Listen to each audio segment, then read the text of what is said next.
নমস্কার বন্ধুরা, আমার কুকিং চ্যানেলে আবারও সবাইকে স্বাগত। আজ আমি আপনাদের জন্য নিয়ে চলে এসেছি শিঙ্গি মাছের একটা স্বাস্থ্যকর রেসিপি। এটা ছোট বড় সবাই খেতে পারবেন, কিন্তু অসুস্থ রুগীদের এবং বাচ্চাদের পক্ষে এটা একটা পারফেক্ট রেসিপি। প্রথমে আমি এখানে জ্যান্ত শিঙ্গি মাছ নিয়ে নিয়েছি। এটাকে ভালো করে কেটে ধুয়ে একদম পরিষ্কার করে নেব।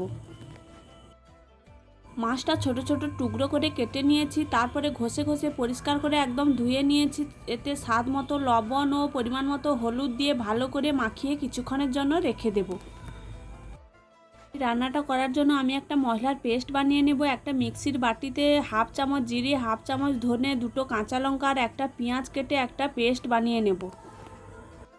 কড়াইতে অল্প সর্ষের তেল দিয়ে তেলটা ভালো হয়ে গরম হয়ে এলে আগে থেকে লবণ হলুদ মাখানো শিঙি মাছগুলো লাল লাল করে ভেজে তুলে নেব। শিঙি মাছ ভাজার সময় সাবধানে ভাজতে হবে। শিঙি মাছগুলো খুবই ফাটে, তাই সাবধানে ভেজে নিতে হবে।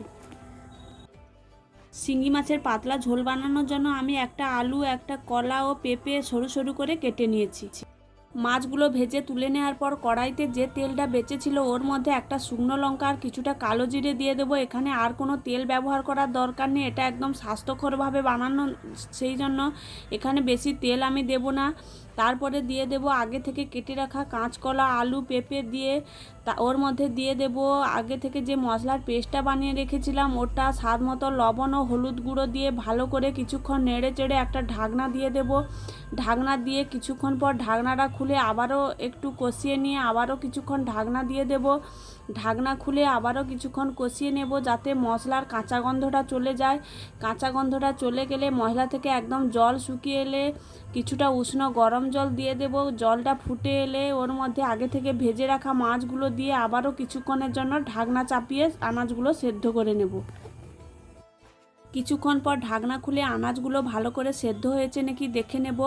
আনাজগুলো ভালোভাবে সেদ্ধ হয়ে গেলে উপর থেকে কিছুটা ভাজা জিরের গুঁড়ো ছড়িয়ে আবারও 1 মিনিটের জন্য ঢাকনা দিয়ে রেখে দেব। ঢাকনা খুলে নামিয়ে নিলেই একদম রেডি হয়ে যাবে আমাদের স্বাস্থ্যকর রোগীদের জন্য এবং বাচ্চাদের জন্য একদম পারফেক্ট রেসিপি। এটা ছোট বড় সবাই খেতে পারবেন, কিন্তু বিশেষ করে রোগীদের পক্ষে এটা খুব ভালো রেসিপি।